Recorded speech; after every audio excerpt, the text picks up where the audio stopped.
মা আমিনা কান্দে ঘরে মা আমিনা কান্দে ঘরে ছেলে কোলে করিয়া কে বাজাবে আমার সোনার লাল কে লইয়া মা আমিনা কান্দে ঘরে মা আমিনা কান্দে ঘরে নবী কোলে করিয়া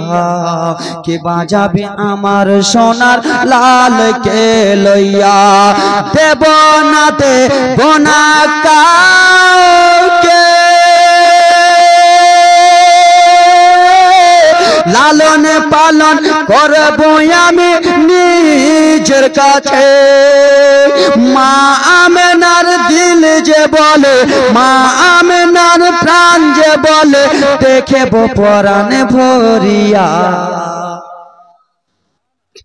কে বাজাবে আমার সোনার লাল কে লইয়া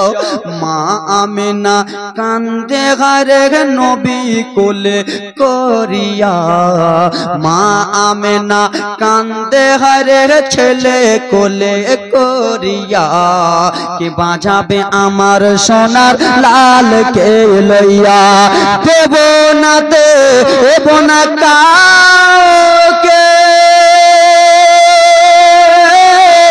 লালন পালন করব আমি নিজের কাছে মায়া মেনার দিল যে বলে মায়া মেনার প্রাণ যে বলে দেখব পুরাণে ভরিয়া আমার সোনার লাল কে লইয়া জোরে বলুন। নবী মুস্তাফা যখন মক্কা নগরে জন্মগ্রহণ করেছিল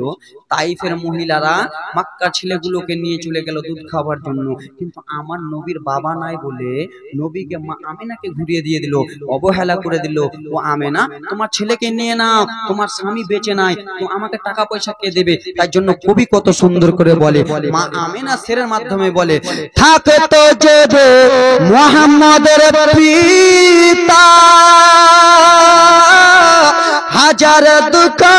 হত না মোর দিলে ব্যথা ছেলের কথা মনে পড়লে তাহার কথা মনে পড়লে স্বামীর কথা মনে পড়লে কলিজা যাই ফাটিয়া কে বাজাবে আমার সোনার লাল কে লইয়া মায়া মেনা কান্দে ঘরে ছেলে কোলে করিয়া কে বাজাবে আমার সোনার লাল কে লইয়া জোরে কন্যা।